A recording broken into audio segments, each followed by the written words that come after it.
Master minds commerce చదవాలనుకునే 10th inter విద్యార్థుల తొలి ఎంపిక.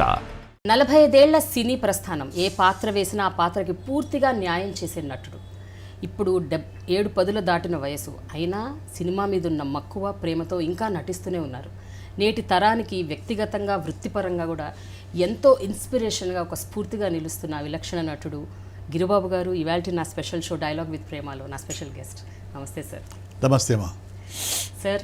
45 years అంటే not a small time sir. 45 ఏళ్ళు అంటే అసలు చాలా వెరీ వెరీ వాస్ట్ టైం. అంటే ఒక వ్యక్తి జీవితంలో ఆల్మోస్ట్ మోర్ దెన్ హాఫ్ అనుకోవచ్చు నిజంగా చెప్పాలంటే.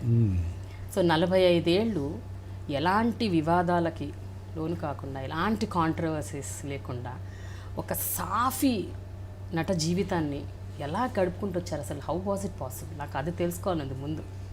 మీ సక్సెస్ విక్టరీ కంటే కూడా I want to know about this. దాని ప్రత్యేకత ఏం లేదమ్మా. బై బర్త్ మెంటాలిటీని బట్టి ఉంటుంది. పుట్టుకతో వచ్చే లక్షణాలు ఆ జీవితాంతం ఉంటాయి.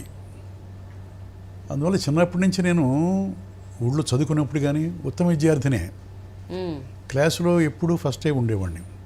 ఇది ఆటల్లో, పాటల్లో, చదువులో, ప్రవర్తనలో అన్నిట్లో చిన్నప్పటి నుంచి ఉండేవాడిని.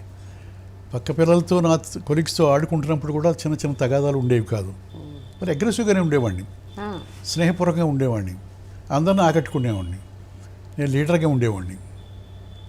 లీడర్గా ఫస్ట్ ఫారం నుంచి నా చదువు, హై స్కూల్ చదువులు అయిపోయేదాకా యునానిమస్గా నన్ను సిపిఎల్గా ఎన్నుకుంటారు. ఓకే. అంటే అటు నాయకత్వ లక్షణాలు ఉన్నాయి, ఇటు విద్యాధికుణ్ణి. అంటే చదువులో కూడా మొదటి బెంచీలో ఉంటాను. ఆటల్లో అన్నిట్లో. అంటే నేను చెప్పేది ఏంటంటే, ఒక సినిమాలో కథలో హీరో ఎట్లా ఉంటాడో అలా స్టార్ట్ అయింది నాది. అందువల్ల వివాదాలకి దూరంగా ఉంటాను. చిన్న చిన్న సమస్యలు రాకుండా ఎవరికి ఉండవు. వాటిని సమర్థించుకుంటూ, సాల్వ్ చేసుకుంటూ, సమన్వయంగా చేసుకుంటూ వస్తా.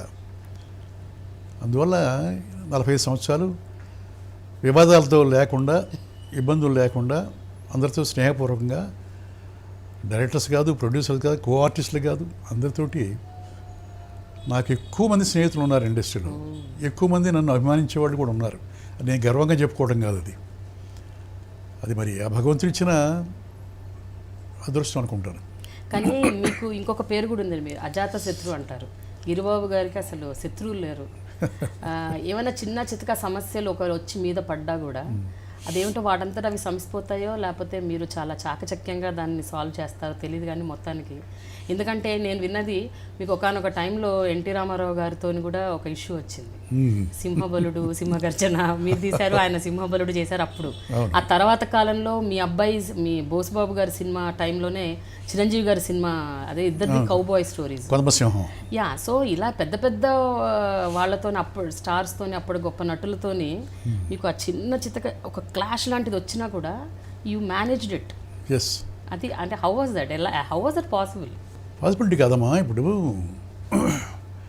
ఇది ఒక చిత్రరంగం అనేది ఒక గుర్రాల పందెం లాంటిది, అంతే కదా.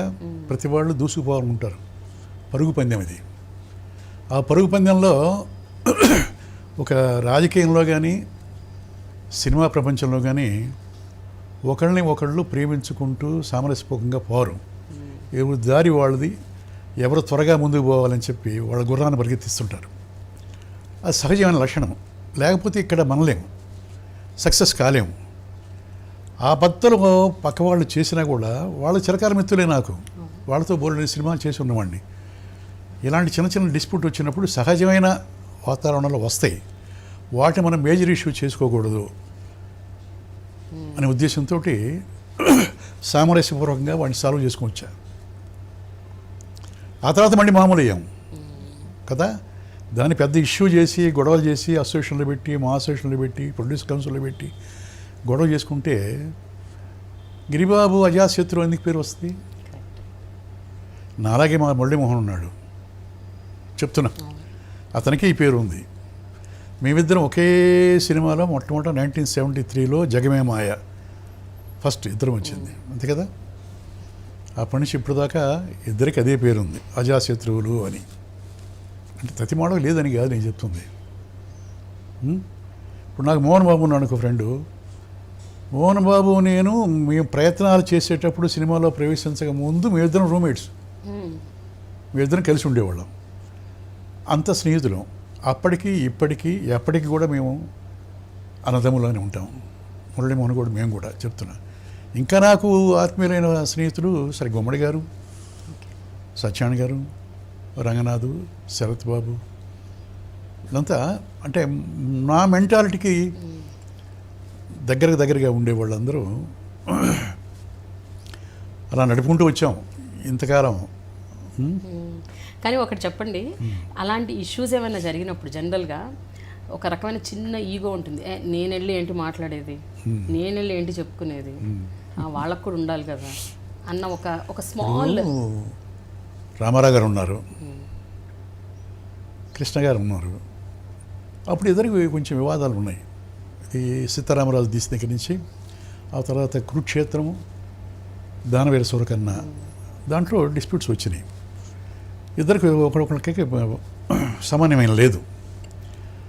లేనప్పుడు నేను దేవతరాలు దీవించండి నా ఫస్ట్ సినిమా యాజ్ ప్రొడ్యూసర్, అది మంచి హిట్ అయ్యింది. నాకు జానపదాలు తీయాలని ఒక ఆశ, ఎందుకంటే నాకు టేస్ట్ అది. ఎందుకంటే రామారావు గారి సినిమాలు, కాంతారావు గారి సినిమాలు, శివాజీ గణేశన్ సినిమాలు, ఎంజీఆర్ సినిమాలు, జానపదాలు బాగా లైక్ చేసేవాడిని నా చిన్నతనం నుంచి. కనుక మొదటి సినిమా తీసిన తర్వాత నేను కథ రాసుకున్నా, శివగర్జన కథ, ఆ సినిమా తీయాలని. దాంట్లో ఇద్దరు హీరోలు అంటే ఒక పెద్ద హీరోని పెట్టుకోవాలి, ఒక హీరో నేను వేయాలి అనే ఉద్దేశంతో ఆ కథ రాసుకున్నాను. కృష్ణ గారికి వినిపించడం జరిగింది. వాళ్ళిద్దరికీ అప్పుడు వివాదాల్లో ఉన్నారు, రామారావు గారు, కృష్ణ గారు కదా. మరి కృష్ణ గారిని నేను పెడుతున్నా, కృష్ణ గారితో ఎక్కువ సినిమాలు చేస్తున్నాను నేను. 150 చేశాను కంటిన్యూస్గా, ఆయనతో సినిమాలు చేస్తున్నా, రామారావు గారితో చేస్తున్నా అప్పుడు. బట్ సింహబలుడు, సింహగర్జన 2 సినిమాలు స్టార్ట్ అయినాయి, 2 జానపదాలే. రాఘవేంద్రరావు గారు, వాణిశ్రీ, సత్యనారాయణ, మోహన్ బాబు, రామారావు గారు సరే హీరో.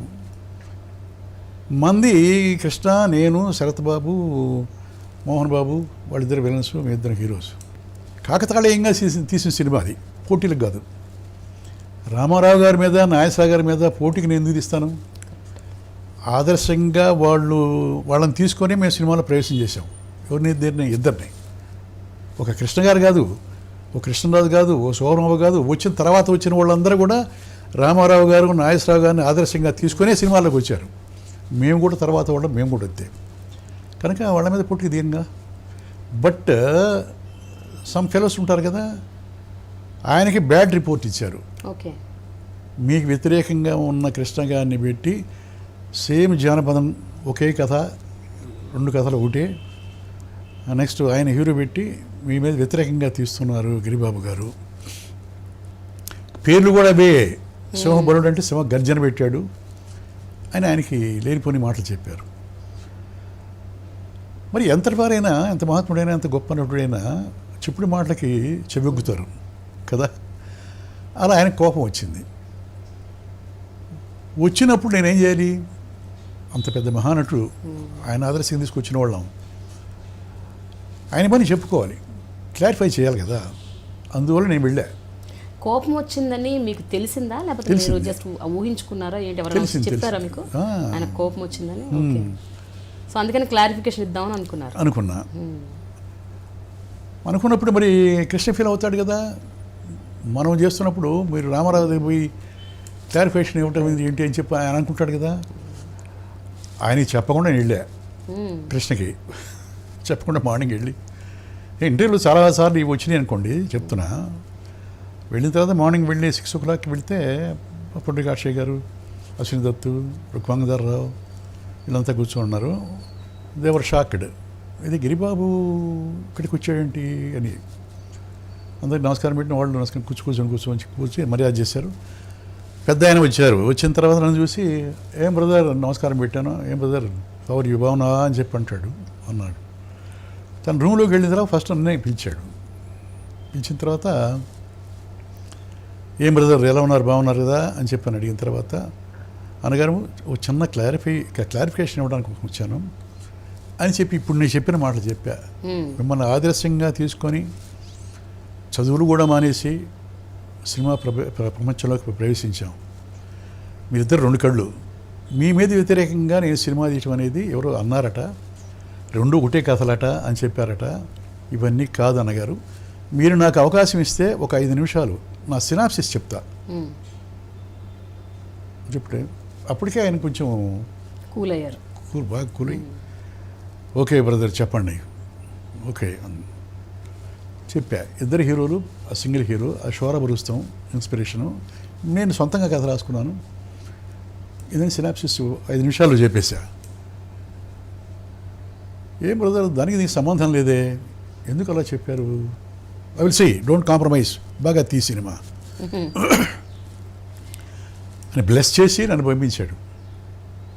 ఆ తర్వాత తీసాం, పోటాపోటీ సినిమా తీసాం. సరే అది కొంచెం డిసప్పాయింట్ చేసింది. ఇది సింహబలుడు మంది హిట్ అయింది. ఆ తర్వాత మళ్ళీ చేసాం ఇది రామారావు గారితో సాహసవంతుడు. ఆ తర్వాత చివరిలో పార్టీ పెట్టినప్పుడు, తెలుగుదేశం పార్టీ పెట్టినప్పుడు నేను మొట్టమొదటి పోయి చేరాం పార్టీలో. కృష్ణ గారు కాంగ్రెస్. ఆయనతో ఎక్కువ సినిమాలు చేస్తున్నా. అయినా కూడా ఆయన నేషనల్ పార్టీ, ఇది కాంగ్రెస్. ఈయన ప్రాంతీయ పార్టీ కొత్తగా పెట్టాడు. అప్పుడు ఎంత తీసుకుంటున్నాడు? 20 lakhs తీసుకుంటున్నాడు. ఒక పెద్ద హీరో దిలీప్ కుమార్ తీసుకున్న నేషనల్ వైడ్గా ఉన్న పరిశ్రమలో తీసుకుంటున్న రెమ్యూనరేషను ఈయన టచ్ చేశాడు. అయినా కూడా నేను సినిమాలో యాక్ట్ చేయటం లేదు, నేను ప్రజాసేవ కోసం అంకితం అవుతున్నానని చెప్పన్నప్పుడు ఇన్స్పైర్ అయ్యాం.